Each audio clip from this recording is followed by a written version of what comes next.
Gente, é isso então, vamos começar. Começar esse ano bem, começar com esse ano da hora agora, um assunto bacana, gente, de verdade mesmo, é super legal, acho que vocês vão gostar.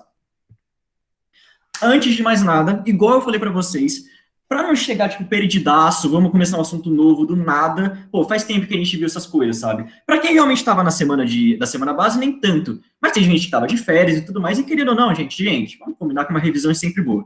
Então vamos lá, vamos recapitular um pouquinho alguns dos últimos assuntos que a gente viu no semestre passado. Basicamente, tudo que eu coloquei aí para vocês corresponde ou aconteceu durante a Idade Contemporânea, que é a idade que a gente vive hoje. Lembrando, começou desde a Revolução Francesa, desde a queda da Bastilha, até os dias de hoje, sabe-se lá Deus quando isso vai mudar, se vai ter alguma outra idade, não sabemos, mas enfim.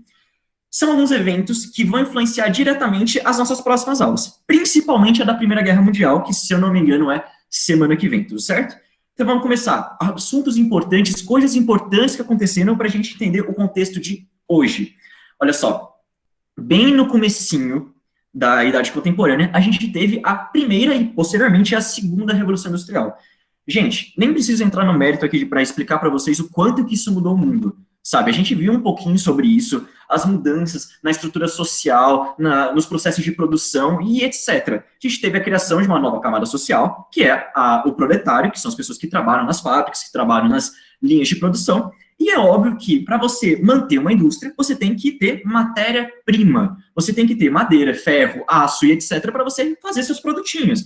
Fazer um copo lindo, maravilhoso, que inclusive está sujo, de vidro, você precisa de vidro, de algum jeito. Então, tudo bem, então, segundo a Revolução Industrial, aconteceram as revoluções industriais, aconteceram, lembrando que a partir da segunda, ela sai da Inglaterra e vai para outros países. Então, Alemanha, França, Japão e demais outros países, eles começaram a ter indústrias. E tendo indústrias, eles precisam, para conseguir girar todo o sistema, de matérias-primas, de coisas realmente para você produzir essas coisas, produzir esses produtos, e também, importantíssimo, de mercado consumidor. Gente, é o seguinte, você pode produzir 10 copos, 15 copos, 1.000 copos, 1 milhão de copos, eu sempre dou exemplo de copo, viu, pelo amor, só falando. Se você não tiver pessoas que comprem esses copos, não adianta nada você produzir. Eles vão gerar estoque, vão ficar parados e você vai perder dinheiro. Então, as revoluções industriais, guardem bem isso, elas criaram uma demanda muito grande dentro da Europa para esses dois fatores. Por mais que tenham, sim, reservas de matéria-prima dentro da Europa, tem minas de carvão, tem minas de ferro, elas não estavam sendo suficientes para sustentar toda a produção, e muito menos o mercado consumidor europeu estava ficando saturado. Porque é o seguinte, a gente gosta de comprar as coisas, não tem jeito, a gente gosta de, sei lá, sair, fazer algum negócio, comprar umas brusinhas, mas tem um ponto que a gente simplesmente não precisa mais. E era esse ponto que a Europa estava chegando. Estava tendo uma produção legal e tudo mais, mas as pessoas simplesmente estavam perdendo a necessidade de ficar comprando o tempo todo. E aí o mercado estava ficando saturado e, com isso, o lucro das empresas estava caindo. Guardem isso por enquanto, tá bom? Além disso, no século XIX, lá no finalzinho, meados de 1870 e tudo mais, o nacionalismo, que é aquele sentimento que eu falei para vocês, que é o que dá a sensação de pertencimento a um grupo, aquele negócio que você pensa e fala, cacete, velho, eu sou brasileiro, isso é nacionalismo, ele cresce muito dentro do continente, muito mesmo, super amplificado, é uma coisa que se expressa nas artes, em poesia e etc. E o que esse nacionalismo fez? A grosso modo, tiveram outros movimentos e tudo mais, mas ele deu essa sensação de pertencimento a alguns grupos, a alguns povos étnicos, principalmente na Itália e na Alemanha. Itália e Alemanha, até o finalzinho do século XIX, até meados de 1870, não eram países, essas outras regiões não eram unificadas, elas não tinham um governo central que mandava e tudo mais, eram todas regiões fragmentadas politicamente e autônomas. Então, quando esse nacionalismo cresce, por mais que a Itália não existisse, por mais que a Alemanha não existisse, as pessoas que viviam nessas regiões se sentiam italianas e alemãs, respectivamente. Então, durante o finalzinho do século XIX, a gente teve os movimentos de unificação, as chamadas unificações tardias, que acabaram por realmente aglomerar a Itália e a Alemanha e a formar esses dois novos países. Foi esse único movimento que o nacionalismo causou? Não. A gente teve também o movimento nacionalista da Sérvia. A Sérvia tinha uma ideia de unir todos os povos eslavos, lembrando que eslavo é o povo que vive na Rússia, que vive ali em parte dos Balcãs. Eles queriam unificar tudo isso em um único país, assim como foi a Alemanha, assim como foi a Itália. Acabou que isso na prática não aconteceu, a gente vai ver os motivos disso nas próximas aulas, só que é importante deixar aqui bem claro, que tudo bem, a gente sempre lembra quando pensa em nacionalismo Itália e Alemanha, mas calma lá, não foi só Itália e Alemanha. Tudo bem, então. Então, a gente tem esse nacionalismo crescente dentro da Europa. Além disso, por causa de todas as mudanças que aconteceram durante a Segunda Revolução Industrial, a questão do operário, do proletariado sendo explorado pela burguesia industrial, tendo que trabalhar aquele negócio que a gente já sabe, 16, 18, 20 horas por dia, tiveram novas teorias sociais dentro da Europa. Então, o Karl Marx, o Engels, o Bakunin, eles foram lá, sentaram e escreveram. Olha só, essa sociedade que nós estamos vivendo é uma merda, por causa disso, disso e disso. E essas novas teorias sociais acabaram comprando a população, comprando as grandes massas, que começaram a se organizar nos chamados sindicatos, e piriri pororó, aquela história que a gente já viu. O que vocês precisam saber que é importante, e eu sempre falo isso porque, sei lá, é meio difícil de entender, mas estava um sentimento muito estranho dentro da Europa no final do século XIX. A gente tinha essa onda de nacionalismo, essa influência do marxismo, do socialismo, essa influência do anarquismo, dentre outros diversos fatores, e tudo isso junto acabou que colocou todo o continente como se fosse um caldeirão em ebulição, e aí estourou um dos maiores movimentos sociais de todos os tempos, a Primavera dos Povos, que é basicamente um evento que aconteceu no ano de 1848, onde por quase toda a Europa e quase simultaneamente aconteceram um monte de revolução, um monte de manifestações, de reivindicações, lembrando que não necessariamente todos esses movimentos eram ligados entre si. Não necessariamente todos esses movimentos concordavam entre si. Por exemplo, na Alemanha, igual eu falei para vocês, teve um movimento de unificação. Tudo bem? Muito baseado em ideologias liberais, burguesas e principalmente naquele negócio do nacionalismo. Na França, em 1871, teve a Comuna de Paris, que, como o próprio nome diz, foi completamente influenciado pelo socialismo. E socialismo e nacionalismo, gente, não batem de verdade. Então não pensem que a Primavera dos Povos, por mais que tenha acontecido movimentos quase ao mesmo tempo, não foi uma coisa unificada, não foi uma coisa planejada, e muito menos essas coisas tinham relações óbvias entre si. Inclusive, igual eu falei para vocês, muitas delas não eram compatíveis, elas eram antagônicas, tudo bem? O povo brigava, enfim. Tá bom, então. Outra coisinha, eu falei para vocês lembrarem disso. Olha só, o que a Segunda Revolução Industrial criou dentro da Europa? Uma necessidade de matéria-prima e de um mercado consumidor que o continente europeu não estava mais conseguindo sustentar. Então, o que aconteceu? Todo mundo se olhou, o povo aí, o Kaiser da Alemanha olhou o César, o czar da Rússia, que olhou a rainha da Inglaterra, que olhou o Napoleão III da França e falaram, vamos ter que invadir a África. E foi literalmente isso, gente. Óbvio que não foi só esses motivos, a gente já viu isso em mais detalhes, mas a gente teve, durante o finalzinho do século XIX, a Conferência de Berlim, e com a Conferência de Berlim, a partilha da África, e não só da África, depois também tivemos as invasões europeias na Ásia, na China, na Indochina, na Índia, e entre outros lugares, tudo bem? Que é o que a gente chama hoje em dia de imperialismo em busca, é lógico, de uma mão de obra barata, de um mercado consumidor e de matérias-primas para alimentar as fábricas, para fazer girar todo esse sistema que dava muito dinheiro para as potências europeias. Tá? E quem que se deu melhor em todo esse sistema europeu? Quem que realmente se projetou como, sem dúvida nenhuma, a maior potência que o mundo já viu? A Inglaterra, que até o final do século XX vai compor o maior império da história da humanidade. E não é exagero falar isso para vocês, é realmente dado fatídico. O Império Britânico é, de longe, o maior império do mundo, tanto em questão de influência, quanto em questão de importância, e principalmente quanto em questão de território. Gente, é muito inconcebível para a gente, mas o Reino Unido, a Inglaterra, dominava diretamente 25% do mundo. Isso é muita coisa. Um quarto do mundo era dominado diretamente pelos ingleses. E a parte que não era dominada diretamente era dominada economicamente. O povo devia até a alma para a Inglaterra. Então, sem dúvida nenhuma, o maior império da história. Só que até então vocês podem ter percebido que a nossa abordagem, nosso estudo está muito limitado para a Europa. O imperialismo é europeu, tudo bem? Você não tem colônias japonesas, colônias estadunidenses na África, muito menos na Ásia, pelo menos inicialmente. Essa revolução industrial atingiu sim os Estados Unidos, atingiu sim o Japão, mas foi uma coisa mais tardia. Então, até agora, o nosso foco está muito na Europa. Vamos deixar a Europa de lado agora e vamos ver um pouquinho mais sobre as outras potências do mundo, porque elas não estavam só limitadas ao continente europeu, tá bom? Então, vamos começar com o imperialismo japonês, tá? Gente, é o seguinte, dando um backgroundzinho aqui para vocês sobre o Japão, não é um assunto que cai muito em vestibular, mas eu acho importante para vocês entenderem. Gente, se vocês lembrarem, é uma comparação até que muito boa, para falar a verdade, tem vários pontos em comum, que é comparar o Japão com a China.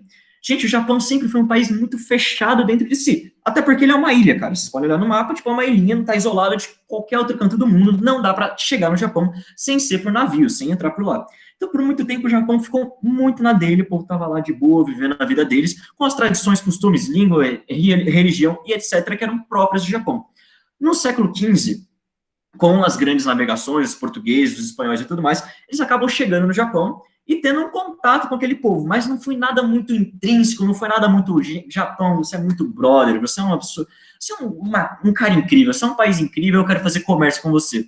Não, na realidade, o contato com os portugueses e os japoneses foi muito mais uma coisa de uma missão religiosa, sabe? Eles tentaram colocar um pouquinho do cristianismo no Japão, e inicialmente eles conseguiram, como se fosse jesuíta mesmo, viu, gente? Igual a gente teve no Brasil. Só que no final das contas deu errado, a população do Japão ficou puta com os portugueses, expulsou eles, expulsou os espanhóis, e voltou a se fechar. E por muito tempo o Japão ficou assim, ficou fechado para o Ocidente, não comprava, não fazia comércio nem nada. Só que o Japão era uma terra muito próspera, com alguns produtos que eram extremamente exóticos e muito queridos, tipo, muito cobiçados pela Europa. Então ia ser muito interessante se eles começassem a fazer essas trocas comerciais, se eles começassem a trocar esses produtos. Gente, peraí que entrou alguém na call, peraí, rapidinho. Pronto. Qualquer dúvida que vocês tiverem, vão mandando no chat, viu, pelo amor de Deus. Então, o Japão estava naquele jeito, estava fechadinho para o mundo exterior. E como funcionava o Japão nesse período? Gente, não dá para comparar, porque quando a gente fala feudalismo, a gente está falando de um sistema que é muito único da Europa. Mas, de maneira geral, dá para fazer algumas comparações. Então, como é que era o Japão? Completamente fragmentado politicamente. Você não tinha um Estado centralizado dentro do Japão. Toda a região era fragmentada em vários núcleos de poder, que é o que a gente chama de shogunato. Essa época que o Japão era todo divididinho em várias zonas de influência. Shogunato vem do nome Shogun. Shogun era como se fosse um senhor feudal, qualquer coisa assim, vocês não precisam saber disso. E por causa disso, por consequência, o poder do imperador, o Japão era um império, tinha um imperador japonês, ele era mais simbólico, uma coisa muito parecida com o que a Rainha Elizabeth é hoje em dia, tudo bem? Ela tem sua influência, tem sua importância, mas não apita nada dentro da política do país. No Japão era muito parecido com isso. O imperador era respeitado, o imperador era dono de terras, era um nobre, era influente, só que nem de longe essa influência era como os reis absolutistas da Europa, por exemplo. Era uma coisa muito mais centralizada, tá certo? E o Japão ficou assim por muito tempo, vivendo a vidinha dele, até que em 1853 o Ocidente cansou desse isolamento do Japão, e aí ele fez uma coisa que que ficou conhecida como diplomacia da canhoneira. Gente, canhoneira é um navio, tudo bem? Como o próprio nome diz, que tem canhão. Então o que aconteceu? Os Estados Unidos, nesse ano, eles chegam na cidade de Edo, que hoje em dia é Tóquio, é a capital do Japão, eles fecham o porto, colocam toda a esquadra de guerra americana para lá e falam: oi, Japão, tudo bem? Nós viemos em paz. É o seguinte, nós aqui, americanos não, estadunidenses, acreditamos muito na união dos povos, nós acreditamos no comércio, na justiça, na troca de culturas, e nós, como grandes pessoas, aqui estamos querendo realmente fazer um comércio com vocês. Vocês podem aceitar? E essa armada que está aqui atrás de mim, ela que está com os canhões apontados para sua capital, não, relaxa, isso ainda é nada não. Isso é a diplomacia da canhoneira, você tentar resolver os assuntos, seus problemas, na questão da força, na questão da bala. Não foi só os Estados Unidos que fez isso, a Inglaterra fez isso com a Índia, por exemplo, mas é uma coisa muito comum nesse tempo de imperialismo das outras potências europeias e das potências dos Estados Unidos. Que é esse negócio de realmente, você não quer negociar comigo? Putz, que pena se eu mandasse toda a armada para vocês. É mais ou menos o seguinte. E aí, em 1853, por livre e espontânea pressão, o Japão se vê obrigado a se abrir um pouquinho mais para o Ocidente, tudo bem? Então começa a ter algumas trocas de produto, e piriri pororó, e esse tipo de coisa que a gente viu muito com a China. Parece realmente muito a China, viu, gente? O Japão não tinha como resistir a esse ataque, tá? As armas que os estadunidenses estavam usando eram modernas, tudo bem? O Japão tinha conhecimento da pólvora, mas não era daquele jeito, não tinha chance deles resistirem. Então eles só abaixaram a cabeça e aceitaram. E a gente sabe que os japoneses em geral tem muita questão da honra, samurai, piriri pororó, esse negócio de anime, sei lá o que. Então, para eles, aceitar isso foi muito humilhante. E uma humilhação que eles não estavam dispostos a passar de novo. E isso é super importante. Gente, a partir do momento que o Japão ele é invadido, ele é ameaçado pelos Estados Unidos, ele fala, por enquanto, a gente não tem poder para revidar. A gente não tem poder para impor a nossa vontade para as nações europeias, para os Estados Unidos, mas a gente tem que se preparar para ter. E aí o que acontece? O Japão, ele começa a se abrir e a se ocidentalizar, pegar alguns aspectos do Ocidente para tentar realmente se equiparar tanto tecnologicamente quanto militarmente ao mundo ocidental. O shogunato, que é o que eu falei para vocês, que é aquele poder completamente descentralizado, fragmentado, ele começa a se concentrar gradualmente. O imperador japonês começa a ganhar poder de novo.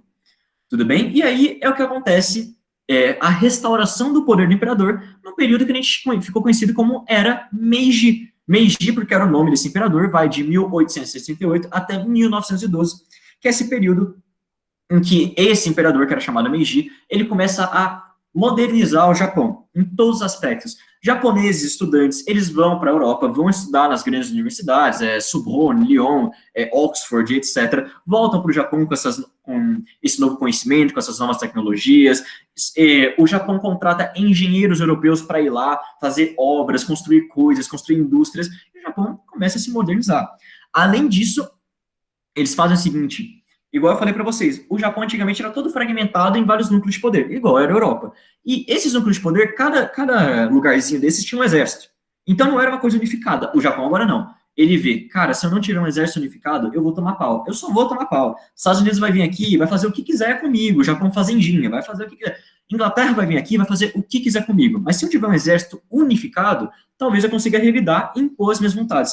E foi exatamente isso que eles fizeram. Eles criaram todo um exército que era junto agora, era unificado politicamente, e é óbvio que quem estava à chefia do cargo era o imperador. E também, além disso, eles fizeram uma coisa muito importante, que foi uma reforma agrária. Até então, gente, parecidíssimo com o feudalismo. Era aquele negócio, cada nobre tinha uma terra, a terra era do nobre, piriri, pororó. O imperador falou, não, agora a gente vai pegar todas essas terras e vai redistribuir, deixar um pouquinho mais justo. E aí pessoas, pequenos latifundiários, tiveram acesso a essas terras e começaram a criar a sua subsistência. E esse era o fim declarado do shogunato, era o fim declarado do Japão feudal, do Japão fazendinha, e agora realmente ele começa a se industrializar e vai partir para porrada, sem dúvida nenhuma. Gente, a segunda revolução industrial chega no Japão, igual eu tinha falado para vocês, a primeira é limitada à Inglaterra, mas depois começa a se espalhar e tudo mais, e chega no Japão, e o Japão tem vontade de se modernizar, tem vontade de produzir indústrias, não só para conseguir uma grana, tipo indústria têxtil, manufatureira e tudo mais, mas também para a indústria bélica, para, de novo, conseguir revidar toda essa opressão que ele está sentindo. São criados dessas maneiras o que a gente chamou de zaibatsus. O nome é um pouquinho complicado, porque está em japonês, mas basicamente é o seguinte, gente, o Japão teve sim reforma de caráter liberal, aquele negócio de vamos abrir a economia, piriri pororó, chama o Paulo Guedes, esse tipo de coisa. Mas na questão da industrialização, por mais que eles realmente abriram ela para o Ocidente, ela ainda tinha algumas características que o governo intervia. E a maior característica dessas são as zaibatsus. Basicamente é o seguinte, gente, todo o parque industrial japonês, na verdade, a maior parte do parque industrial japonês era administrado por apenas 4 famílias, que eu coloquei aí do lado para vocês, só por curiosidade. Mitsubishi, Mitsui, Yasuda e Sumitomo. Gente, vocês podem reconhecer, Mitsubishi existe até hoje, é uma fábrica de carros. Então, assim, vocês veem que realmente vem desde essa época, uma coisa muito antiga, está enraizada dentro da cultura do Japão. Tudo bem, então, eles estão se industrializando, estão conseguindo grana, estão começando a ficar um pouquinho mais poderosos, o povo não tá ameaçando o Japão com tanta facilidade. Só que é o seguinte, gente, o Japão é esse pedaço aqui. É uma ilha com um terreno completamente acidentado, é uma merda para plantar coisa, para agricultura, e principalmente não é um terreno que tem tanta matéria-prima. Não tem tanta reserva de carvão, de petróleo, de ferro. Então, o Japão, ele estava carecendo desses produtos. Vocês estão notando alguma semelhança aqui, ó? Está carecendo de produtos, as potências europeias, o mercado consumidor não está tão bom assim, partilha da África, imperialismo. Exatamente isso que aconteceu. O Japão não estava com os produtos, não estava conseguindo produzir na escala que eles estavam querendo, e aí ele já não era uma nação de antigamente, já não era o Japão fazendinha, era uma coisa realmente muito mais estruturada, com um exército unificado. Eles falaram, tá na hora do Japão se expandir, vamos começar com o imperialismo japonês. E eles iniciam todo um projeto expansionista para a região do Pacífico. Lembrando, gente, esse aqui é o Oceano Pacífico, para lá que entrou gente na calma. Esse aqui é o Oceano Pacífico. Tudo bem? Então a ideia do Japão era realmente se tornar a potência hegemônica dessa região. Ele vai causar algumas guerras contra a Rússia, mas principalmente a guerra que eu quero tratar aqui para vocês contra a coitada da China. A gente já viu isso um pouquinho, mas eu vou recapitular para vocês. Gente, são as chamadas guerras sino-japonesas, que foram feitas justamente para isso. Eles invadiram todas essas regiões aqui para conseguir mais matéria-prima, mercado consumidor e realmente igual às potências europeias, e também por aquela ideia nacionalista de vamos fazer o Japão um império, vamos fazer o Japão grande, nós é pica e tudo mais. A China foi invadida em dois momentos, dois eventos que realmente foram importantes. O primeiro momento foi Primeira Guerra Sino-Japonesa, que aconteceu de 1894 até 1895, tudo bem? Então, que foi quando o Japão simplesmente invadiu a China, lembrando que a China é toda essa região aqui, e ela também era completamente agrária, completamente não tinha chance de se defender contra o Japão. E o Japão começa a anexar alguns territórios, anexa o território das Coreias, que fica aqui, ó, que era da China, anexa a ilha de Formosa, aqui, que hoje em dia é Taiwan, tudo bem, é outro país, e anexa principalmente a região mais importante, a Manchúria, que é todo esse terrenão aqui que a gente tem na China, tá certo? Então, realmente começa a se expandir mais. Além da Primeira Guerra Sino-Japonesa, a gente tem a Segunda Guerra, que eu coloquei aqui só para... porque tem um evento que é muito importante que aconteceu durante esse conflito. A Segunda Guerra Sino-Japonesa aconteceu de 1931 até 1945, no fim da Segunda Guerra Mundial. Eu estou adiantando as coisas, mas é só para vocês lembrarem disso. A mesma coisa, o Japão estava tentando se expandir e conseguir mais coisas e conseguir dominar mais ainda a China. E aí é nessa tentativa de dominação e tudo mais que acontece uma das maiores catástrofes, uma das maiores covardias da história da humanidade, que é o que chamaram de estupro de Nanquim, ou massacre de Nanquim. Nanquim é uma cidade na China, basicamente o Japão ele simplesmente cercou toda a cidade e o próprio nome diz, né, gente, do que aconteceu. Não é um assunto que eu vejo caindo muito no vestibular, mas já apareceu algumas vezes, e, sei lá, só quis trazer aqui para a curiosidade de vocês, mas não fiquem bitolados para isso, não. Inclusive, gente, a rivalidade de coreanos, de chineses, para o Japão é muito grande até hoje. Muito grande mesmo. Eles, tipo, a população mais jovem e tudo mais, eles até que se dão bem, mas a população mais velha, eles ainda sentem muito ódio um do outro. Muito ódio mesmo, tá bom? Aqui pra gente. Queridos, acabou o imperialismo japonês. Eu só queria trazer esses conflitos para vocês. Alguma dúvida até agora? Senão a gente vai continuar. Podemos tocar o barco. Oi, Léo, pode falar. E Érica também pode. Não, imagina, pode falar, gente. Pode ir falando, eu vou ler tudinho.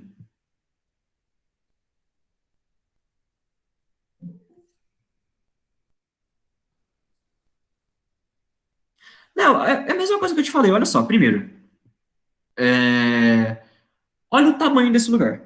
Tudo bem? Então tem aquele negócio também de vamos expandir militarmente, vamos expandir o Japão. Vamos conquistar novos territórios, vamos conquistar novas rotas. Lembrando, gente, que toda essa região da China, ela é ligada por ferrovias. A Rússia construiu um monte de ferrovia aqui. Então, era também um ponto, a Manchúria, era um ponto para você exportar produtos. Tá? Mas, além disso, era uma região que era rica em matéria-prima, rica em ferro, rica em aço, etc. E o Japão precisava disso para as fábricas dele. Até por isso que ela é importante, por isso que as Coreias são importantes, além de todo o projeto expansionista do Japão. Tá bom? Espero ter ajudado. Érica, relaxa, meu, de verdade. Eu que fiz cagada também, na moral, me desculpa mesmo. Eu coloquei tudo errado, hoje foi um surto. Mas enfim. Gente, se não tiver nem mais uma dúvida, vamos continuar.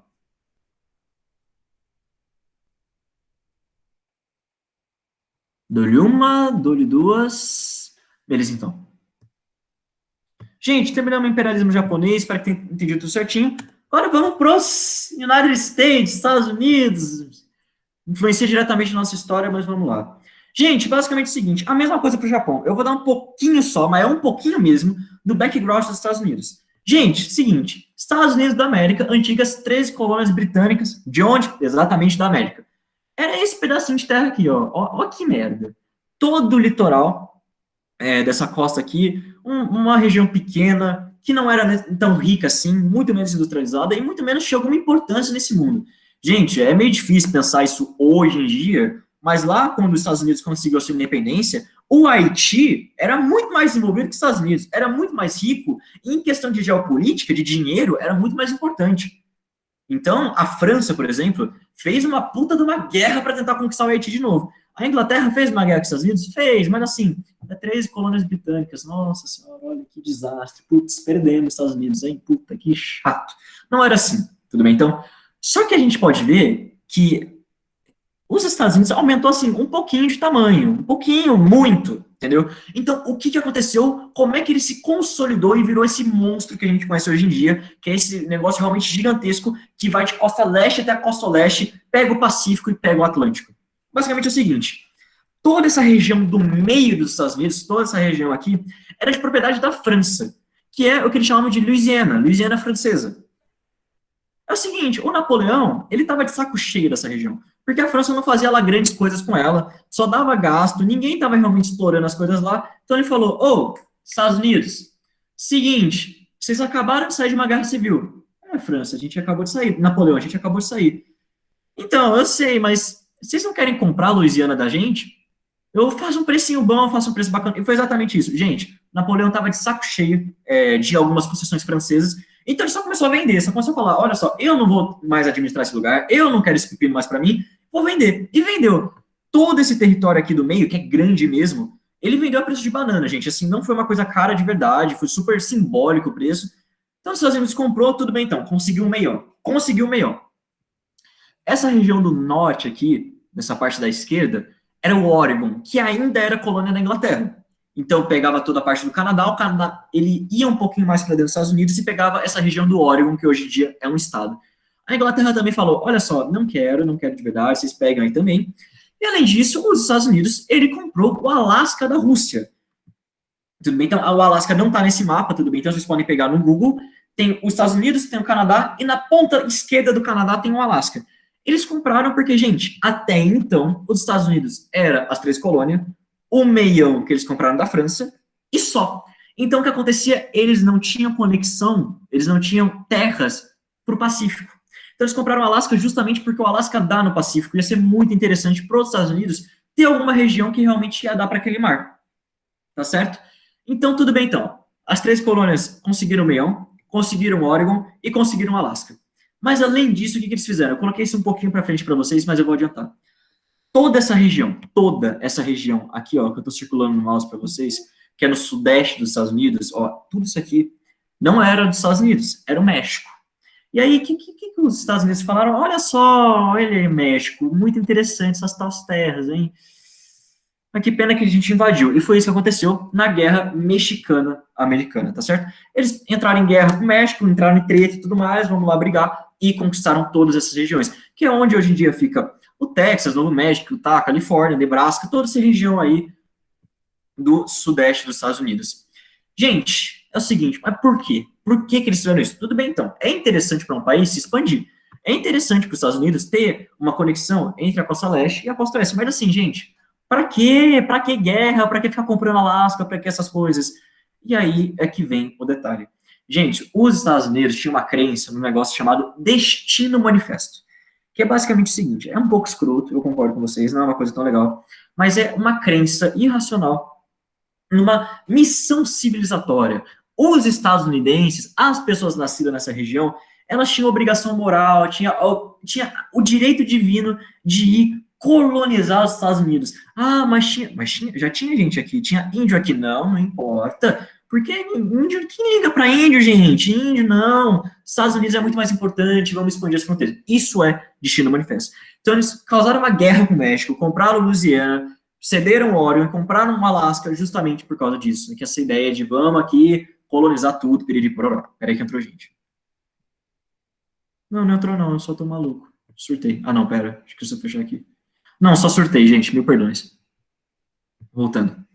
Então, era basicamente isso. Anexou todas essas regiões e começou a se expandir pro oeste, que é aquela história que a gente conhece. Para quem jogou Red Dead Redemption aí, viu o filme de faroeste, daqueles bang bang e tudo mais, é a expansão pro oeste que aconteceu principalmente porque construíram um monte de ferrovia nos Estados Unidos, mas um monte de ferrovia. Então ele ficou todo ligadão e tudo mais, começou a se industrializar, começou a ter fluxo de gente. Isso é bem importante. E aí, gente, consolidado os Estados Unidos, estava na hora de realmente começar a se expandir um pouquinho além da América, vamos lá, influenciar em outras áreas, e foi exatamente isso que aconteceu. Gente, durante o finalzinho do século XIX, o que estava acontecendo dentro da Europa? Não, no finalzinho não, desculpa, no começo do século XIX, o Napoleão Bonaparte tinha sido derrotado, tudo bem, então tinha perdido lá, E quando ele realmente abdicou do trono francês e foi exilado naquela ilha de Santa Helena, aconteceu o Tratado de Viena, que restaurou todas as monarquias da Europa e principalmente voltou com o absolutismo. Não era o absolutismo o mesmo dia antes, o mesmo dia antes da Revolução Francesa, mas era o absolutismo. Ele estava lá. E aí, gente, o que aconteceu? É o seguinte, eu não sei se vocês lembram, se vocês quiserem, voltem na aula que a gente teve sobre as guerras napoleônicas. No finalzinho da aula, eu falei para vocês sobre a Santa Aliança, que era uma aliança militar entre a Prússia, entre a Rússia e entre a Áustria, esses três países, que eram ainda monarquias muito tradicionais, muito naquela coisa do absolutismo e tudo mais. E o que eles falaram? Olha, gente, é o seguinte, nós vamos lutar contra qualquer país, qualquer nação, que vá contra os nossos interesses, que vá contra o que a gente preza e tudo mais. E isso estava incluído os países da América. Gente, é o seguinte, século XIX, vocês vão ver isso com mais detalhes na parte de América Espanhola, que está em História do Brasil, mas teve um monte de independência aqui.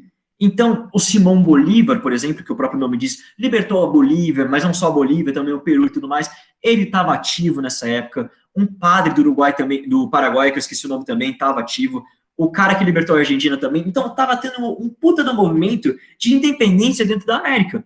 Isso tanto nas colônias espanholas, quanto nas portuguesas, no nosso caso, né, Dom Pedro I, no Brasil, quanto nas da Holanda, da Inglaterra e tudo mais. E essa Santa Aliança estava pensando, não vamos deixar essas colônias deixarem ser colônias, essas colônias conquistarem a sua independência. Então, estava tendo essa treta, estava tendo essa intriga, estava tendo essa discussão dentro da Europa. E aí o que os Estados Unidos falou? Não, não. O que eles fizeram?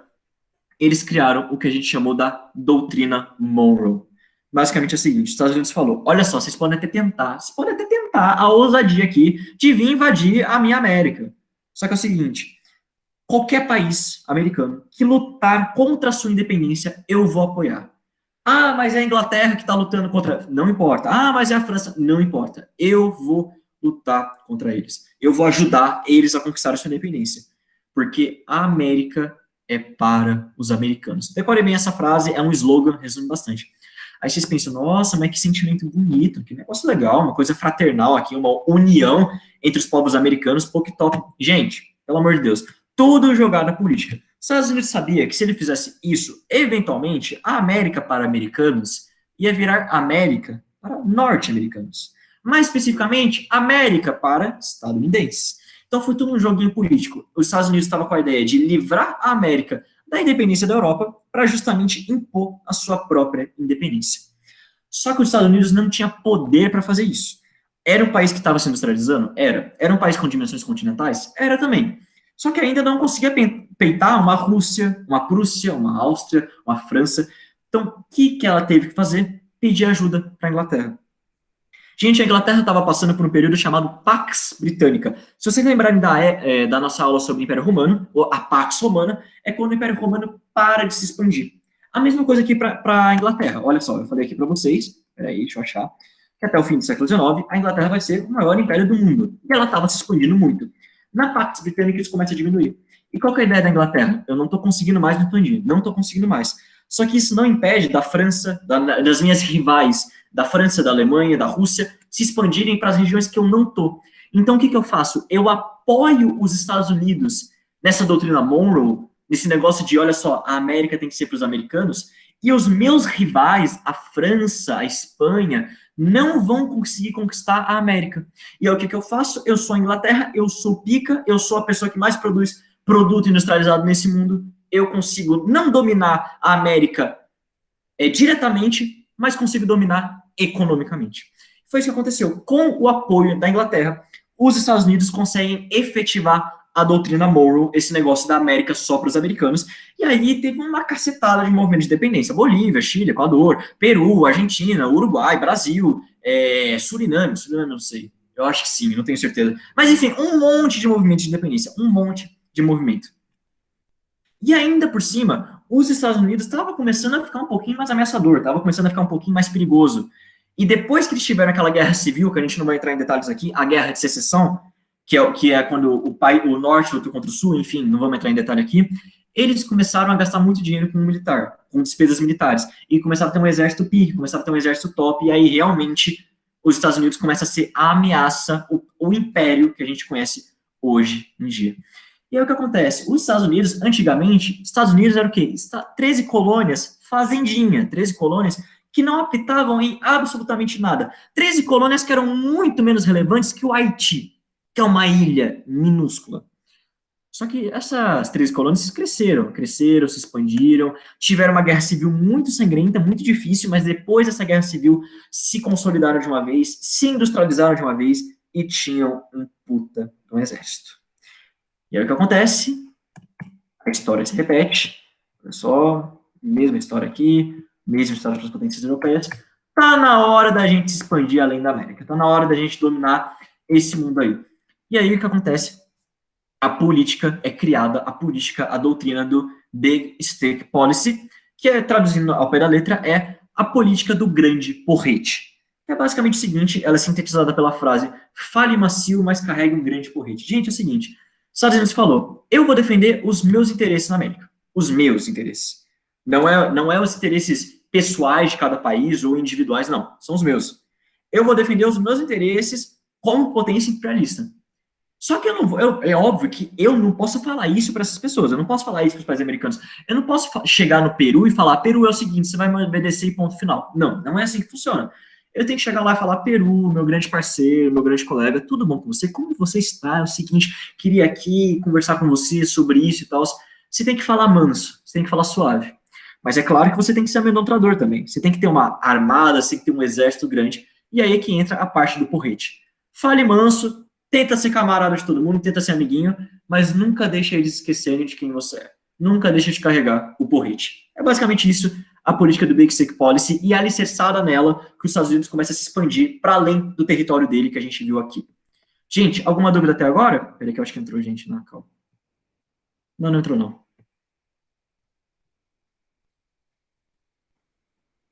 O Pedro Eugênio falou, América para os americanos, menos os índios. Não, índio, gente, para quem índio, que é isso? Eu tô brincando, pelo amor de Deus. Edu, nessa época em que temos a rivalidade até hoje pelos americanos e os russos, Brian, não. Não é a rivalidade que a gente tem, por exemplo, na Guerra Fria. Definitivamente não é. Isso é uma construção depois da Segunda Guerra Mundial, pós cortina de ferro e tudo mais. Não, não é definitivamente isso. Oi, Léo, o que foi? Pode mandar. A Júlia falou, eu me perdi um pouco, desculpa. A Inglaterra topou o apoio com os Estados Unidos? Topou sim. Porque é o seguinte, a Inglaterra falou, tudo bem então, vai, os Estados Unidos ele vai mandar um pouquinho na América, mas pelo menos não é a França que vai mandar. Pelo menos não é a Alemanha que vai mandar. E além disso, eu sou a Inglaterra, eu vou continuar podendo vender os meus produtos para essa região. E essa região vai ser dependente de mim ainda. Lembrando, gente, pelo amor de Deus, na história do Brasil, a gente era completamente cadeirinha na Inglaterra. Então, assim, por mais que a Inglaterra não tivesse invadido o Brasil, por mais que nós fôssemos países autônomos, independentes, na prática, a gente dependia muito ainda da Inglaterra. Então, sim, a Inglaterra topou esse bagulho. Todo mundo entendeu até agora? O Léo falou, Santa Aliança, você poderia repassar rapidão? Léo, é o seguinte, a Santa Aliança, ela foi formada depois do Tratado de Viena, depois do fim das Guerras Napoleônicas. A Prússia, a Rússia e a... Meu Deus do céu, Prússia, a Rússia e a Alemanha, elas se juntaram... É a Alemanha? Não, meu Deus do céu, é Prússia, Rússia... Gente do céu, Prússia, Rússia... Ai, meu Deus, Prússia, Rússia e... Áustria, pelo amor de Deus. Elas se juntaram e falaram, olha só, esse povo aí, esse Napoleão, é um lunático, é um maluco. Se surgir algum outro Napoleão, o que eu quero dizer com outro Napoleão? Uma outra pessoa que pode ameaçar o nosso trono, o nosso governo, a gente vai lutar contra. Só que isso se estendeu além da Europa. Basicamente é o seguinte, qualquer assunto que fosse contra o interesse da Santa Aliança, ou seja, da Prússia, da Rússia e da Áustria, eles iam se unir e lutar contra. E isso implicava nas independências das Américas. Por quê? Porque a monarquia absolutista tinha sido restaurada na Europa e eles estavam com aquela ideia, e se a gente voltar a colonizar a América? Pô, estamos colonizando a África aí, estamos colonizando a Ásia, por que não a América? Então foi mais ou menos isso, entendeu? Era essa a ideia da Santa Aliança. Tá bom, Léo? Você conseguiu entender? Deixa eu ver se teve mais mensagem que eu perdi.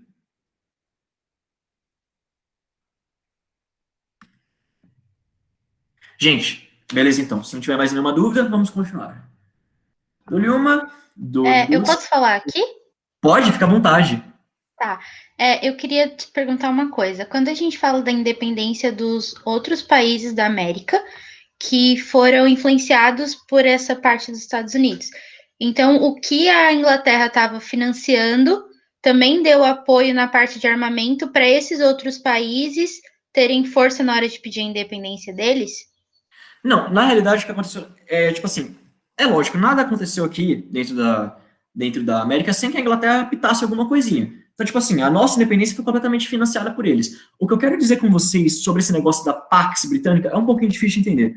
O que eu quero dizer para vocês com isso é o seguinte: a Inglaterra não ia conseguir, ou não tinha interesse, ou qualquer outra coisa assim, de dominar diretamente a América. Então ela não queria vir aqui, invadir o Brasil e colocar um governo britânico aqui, igual ela tinha feito com a Austrália e com a Índia. Ela não queria chegar na América Central e invadir a América Central e falar: olha só, agora é eu que mando. Muito trabalho, muita treta, a Inglaterra não queria. Só que a Inglaterra não querer não impedia que as outras potências europeias quisessem. Então, França, Alemanha e tudo mais, principalmente o povo que compunha a Santa Aliança, talvez tivesse interesse de vir para a América e falar: olha só, agora é eu que mando. E isso era morte para a Inglaterra. Isso era a morte. Por quê? Porque estamos no contexto de imperialismo, estamos no contexto de nacionalismo, e essas potências, querendo ou não, eram rivais. Era todo um jogo político. A Inglaterra não queria perder o troninho dela de maior potência do mundo. Então, o que ela pensa? É o seguinte: é meio que ruim os Estados Unidos fazerem esse imperialismo regional deles aqui na América? É ruim. Só que, na prática, ele vai impedir que as outras potências europeias interfiram na América, e, além disso, eu não vou parar de vender os meus produtos manufaturados para a América. Eu não vou parar de vender minhas fábricas, não vou parar de vender minhas roupinhas, minhas brusinhas aqui. Então, teoricamente, eu ainda vou continuar mandando na América. Eu ainda vou continuar. Os países americanos ainda vão ser dependentes economicamente de mim. Então, era isso que era interessante para a Inglaterra. Ela não perdia em quase nenhum aspecto. Ela não ia dominar diretamente os povos da América, mas nenhum outro país europeu ia fazer isso. E, além disso, ela ainda conseguia assegurar a economia dela, conseguia assegurar que esses países seriam leais a ela por causa do domínio econômico. Então, é isso que a paz britânica quer dizer. Não é que a Inglaterra mandou, tipo, é lógico, ela financiou algumas coisinhas e tudo mais, vocês vão ver isso com mais detalhes na América Espanhola, mas não é como se a Inglaterra tivesse, gente, agora vamos todo mundo ficar independente, olha que loucura, vamos agora comprar arma e tudo mais, eu vou influenciar tudo. Não era assim, tipo, não é isso. Esse não era o objetivo da Inglaterra. Tudo bem, Ruth? Você conseguiu entender? Consegui sim, muito obrigada. Imagina, que é isso. Gente, então dou-lhe uma, dou-lhe duas ou três. Essa aula tá um pouquinho mais longa do que eu pensei, mas relaxa. Qualquer coisa a gente picota e vai para outra aula, tá certo? Eu não vou segurar vocês nem a pau. Gente, então terminamos aqui. Estados Unidos se expandiu, não era mais. Não, pera lá, estamos no slide errado. Estamos no slide errado. Enfim. Gente, Estados Unidos não era mais aquela criancinha de antes. Agora tá uma coisa um pouco mais tenebrosa, um pouco mais maior. Um pouco mais maior foi foda, hein, Eduardo? Pelo amor de Deus. Um pouco mais amedrontadora, um pouco mais ameaçadora. Então agora está na hora de se expandir. E foi exatamente isso que ela fez. Gente, quem que é a grande mandatária dentro da América? Quem que é o país europeu que realmente tinha mais terras aqui? Sem dúvida nenhuma, a Espanha. A Espanha pegava quase toda a América Central e uma boa parte da América do Sul. Então, Peru, Chile, Uruguai, Bolívia, Equador, Colômbia, Venezuela, Cuba e etc. Estava tudo na mão da Espanha. Então, e a Espanha estava enfraquecidinha, já não estava no auge da sua economia, aquela época de ouro, eu ia falar, aquela época de ouro do ouro das Américas, mas enfim. Aquele período em que ela conseguiu uma grana com as Américas já tinha passado, ela já estava ficando enfraquecida, estava tendo uma cacetada de movimentos de dependência aqui, então na Colômbia, na Bolívia, com o Simão Bolívar, na Argentina, com aquelas influências regionais e tudo mais. Então a Espanha já não tava legal. Então o que os Estados Unidos pensou? Olha só, é o seguinte: eu tenho destino manifesto, eu estadunidense, eu aqui, eu estou destinado a administrar toda essa possível aqui. Estou destinado a administrar toda a América. E mais do que isso, olha só, é o seguinte: eu vou descer a porrada, eu vou lascar o cacete em todo mundo que me impedir disso. E quem estava impedindo os Estados Unidos de dominar a América? Exatamente a nossa querida amiga Espanha. Então, os Estados Unidos inventam uma desculpa esfarrapadíssima e entram em guerra com a Espanha. Gente, calma. Eu não vou entrar em detalhes aqui como eles fizeram isso, porque a gente vai ter uma aula, se Deus quiser, sobre a independência de Cuba, tá? Nessa aula eu vou explicar direitinho como é que foi esse assunto da guerra hispano-americana passo a passo. O que vocês precisam saber aqui é Arrumaram uma desculpa para entrar em guerra com a Espanha, entraram em guerra com a Espanha, e a Espanha tomou gigantescamente, perdeu tudo, e o Império Espanhol, como era antigamente, morreu em 1898, tudo bem? Basicamente é o seguinte, gente, a Espanha estava em guerra com Cuba, tá? Estava em guerra com Cuba porque Cuba estava querendo a independência dela. Aí os Estados Unidos falou, vou interferir, vou aqui, vou ajudar Cuba, minha amiga Cuba, minha irmã Cuba, amiga americana, tudo mais, piriri pororó, doutrina Monroe, etc. Aí eles foram lá, declararam guerra contra a Espanha, conseguiram conquistar a independência de Cuba, e todas as regiões, quase, todas não, mas grande parte das regiões que ainda estavam sob o domínio da Espanha, passam a virar dos Estados Unidos. Quer um exemplo disso? Havaí. O Havaí era da Espanha, não era dos Estados Unidos. E aí, quando eles eles derrotam a Espanha nessa guerra hispano-americana, eles conseguem essa região. E começam a arquitetar sua influência, começam a cercar a América, principalmente a coitada da Cuba. Os antigos territórios da Espanha, então, passam a compor os Estados Unidos, tá? E é o seguinte, Cuba, eles não invadiram diretamente, eles não chegaram lá e falaram, ô, de casa, tudo bom? Então, é nós que manda agora. Não, não foi isso que aconteceu. Eles queriam deixar um vernizinho, uma ideiazinha de que Cuba era um país independente, mas na prática mesmo, quem apitava as coisas dentro da política cubana eram os Estados Unidos, e nenhum presidente cubano era eleito, conseguia se manter no cargo sem o apoio dos norte-americanos. Isso é muito demonstrado, é muito evidente, numa coisinha que a gente vai ver em mais detalhes depois, na nossa aula sobre independência de Cuba, mas eu vou dar um spoilerzinho aqui para vocês, que é sobre a Emenda Platt. Gente, a Emenda Platt é literalmente a Constituição de Cuba, tinha uma parte lá, linda, maravilhosa, ó, a Constituição de Cuba aqui, que linda, separei para vocês, exatamente. Aí tava aqui, parágrafo, sei lá quanto, de sei lá o que, o artigo, Emenda Platt. Dentro da Constituição de Cuba, o que estava falando? Que os Estados Unidos poderiam interferir militarmente na ilha. Por quê? Por qualquer motivo que eles quisessem. E era exatamente isso. Cuba, a grosso modo, estava dentro da zona de influência dos Estados Unidos.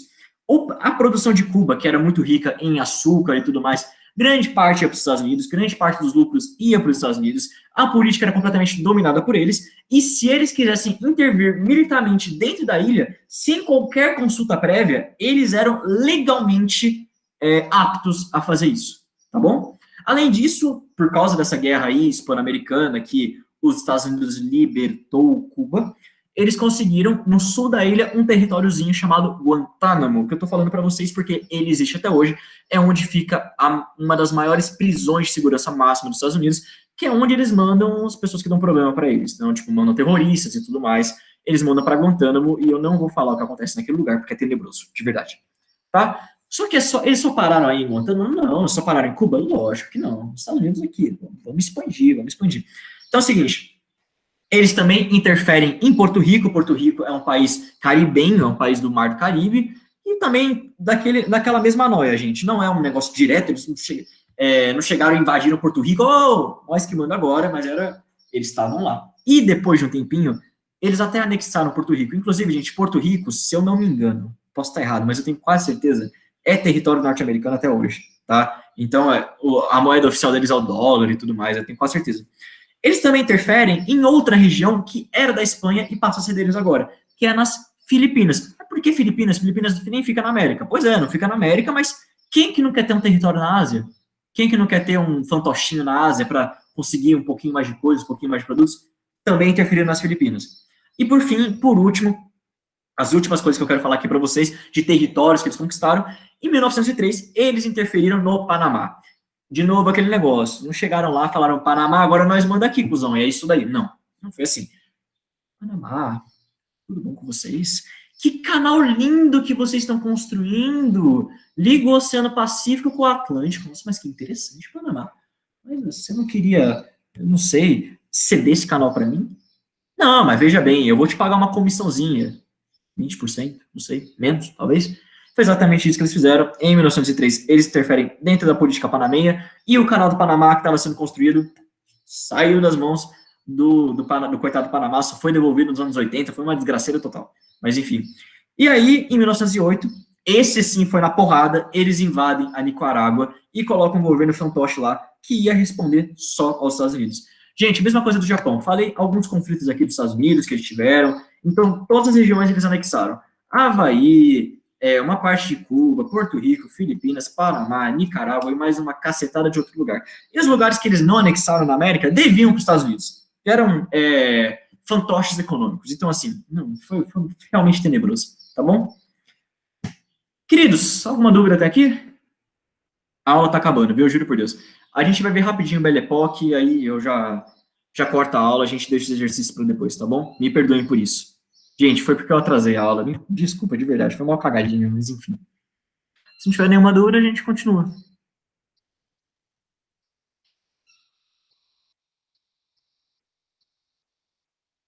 3, 2, 1. Vamos continuar então.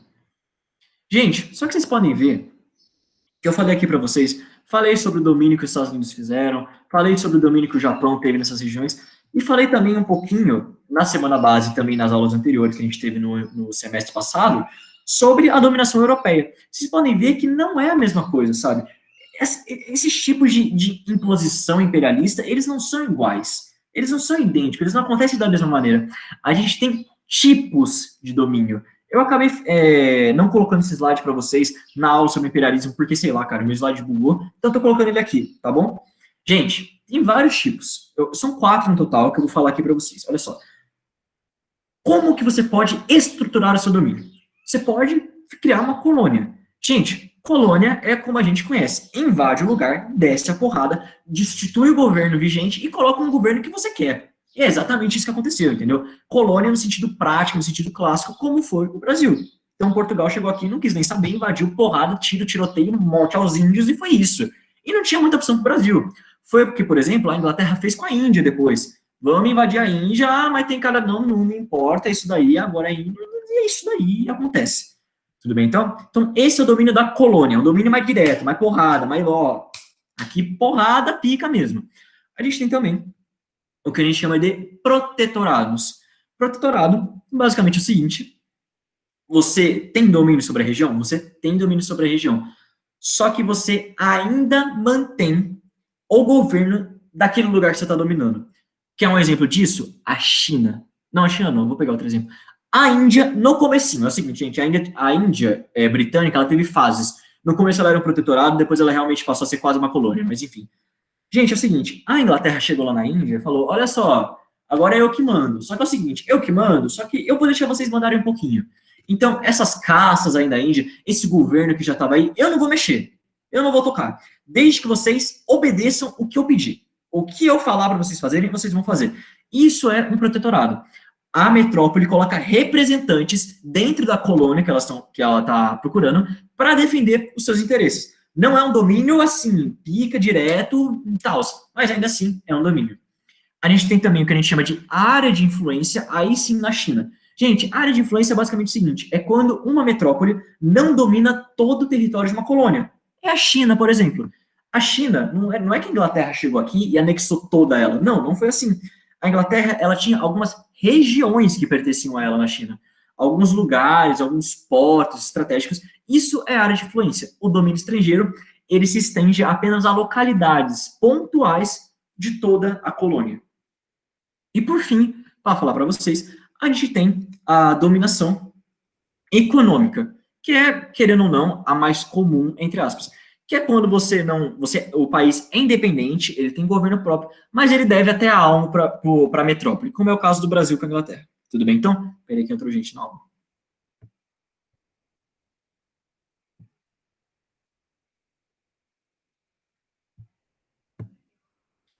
Então, esses são os 4 tipos de domínio, gente.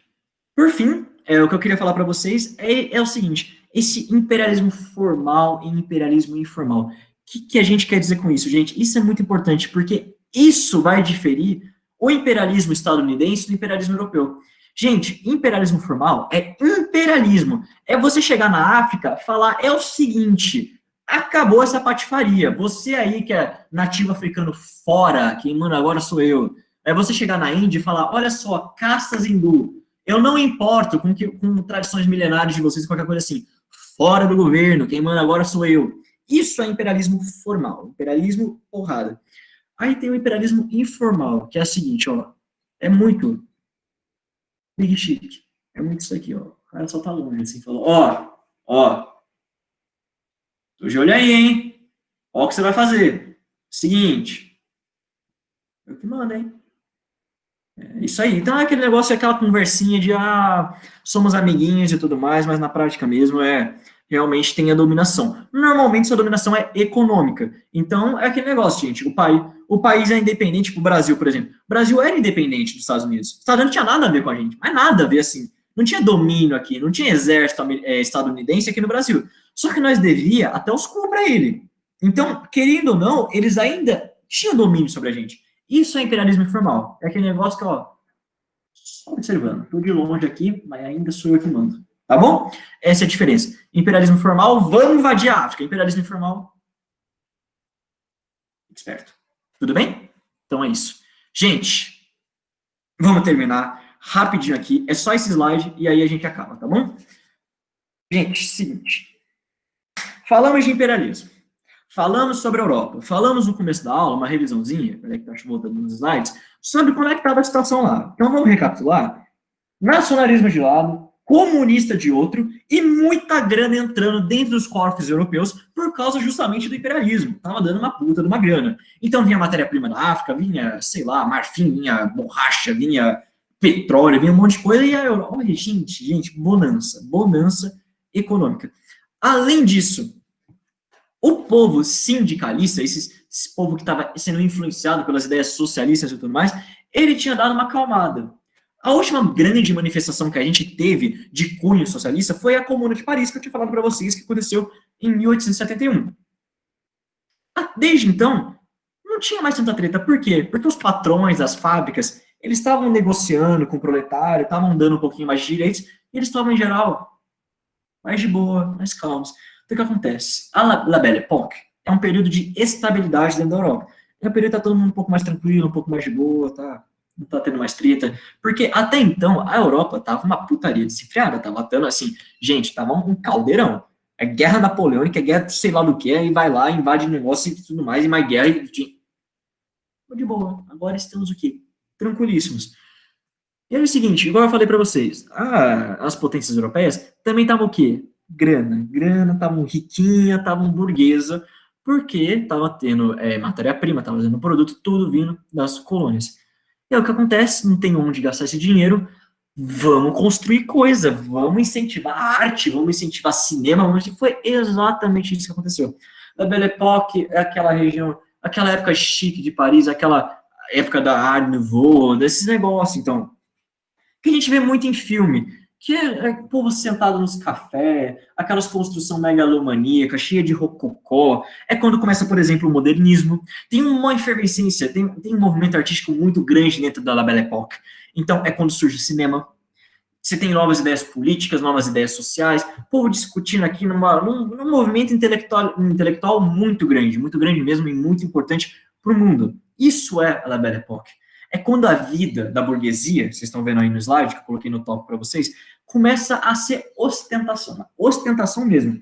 Então é o seguinte, começar a construir aquelas casas lá, cheia de adorno, cheia de rococó, cheia de coisa bonita. Por quê? Porque sim, porque a gente tá na La Belle Époque, porque a gente tá numa época de bonança, numa época de estabilidade, e a gente pode fazer isso, a gente simplesmente tem dinheiro para fazer isso, a gente vai fazer isso.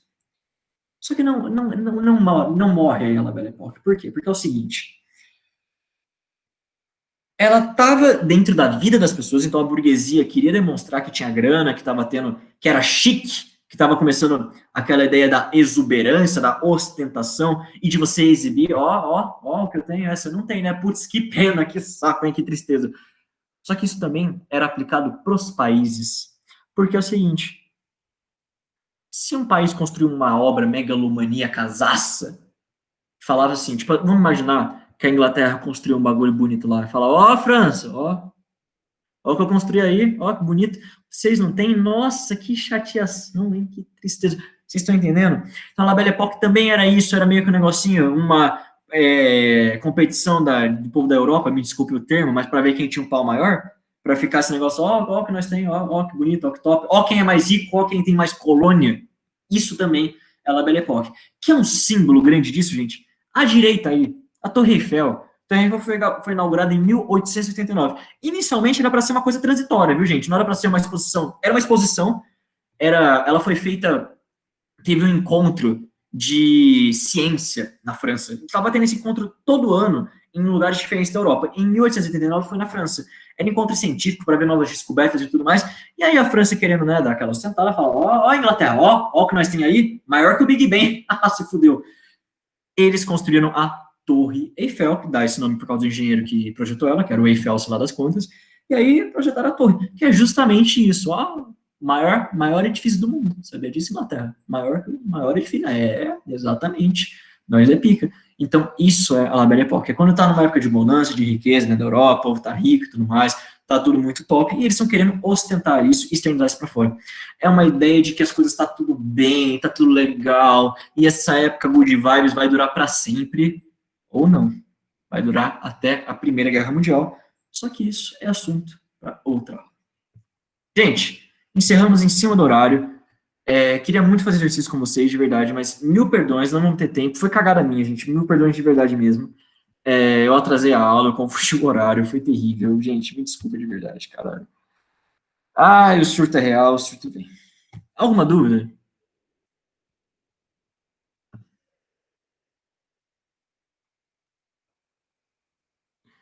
Pedro Eugênio falou Belle Époque. Ai, Pedro, maravilhoso, mano. Não, pelo amor de Deus, maravilhoso. Peraí, não, pera, falando sério, peraí, rapidinho. Gente, eu tenho que anotar essa piada agora, na moral, que eu vou usar ela outro dia, em outra situação. Pedro, muito obrigado, pelo amor de Deus. Maravilhoso, maravilhoso, de verdade. O Léo falou, tem vários encontros, né, que eles trazem escravizados, para mostrar que era o que colocavam eles que nem bicho. Ficou real chocado. Gente, isso é verdade. É assim, a gente vai ver isso, eu tô planejando isso, eu quero tanto que dê certo, assim, com todas as forças da minha vida, mas é o seguinte, talvez, a gente tenha uma série de vídeos que não vão ser obrigatórios, tipo, a gente não vai ter em aula, eles vão ser opcionais, vão ser a mais, sobre a história da África. E é o seguinte, na Bélgica, principalmente na Bélgica, que tinha um desgraçado como rei, chamado Leopoldo II, eles tinham muito dessas exibições. Então, pegava o povo nativo do Congo e trazia como se fosse um macaco para a Europa. Gente, Homo sapiens, sabe? Então, tipo, colocava nas aulas, falava, ó, esse é o povo da África e tudo mais. Tratava, e aquele negócio eugenista, gente, é um nojo, cara, dá uma nojeira desse negócio.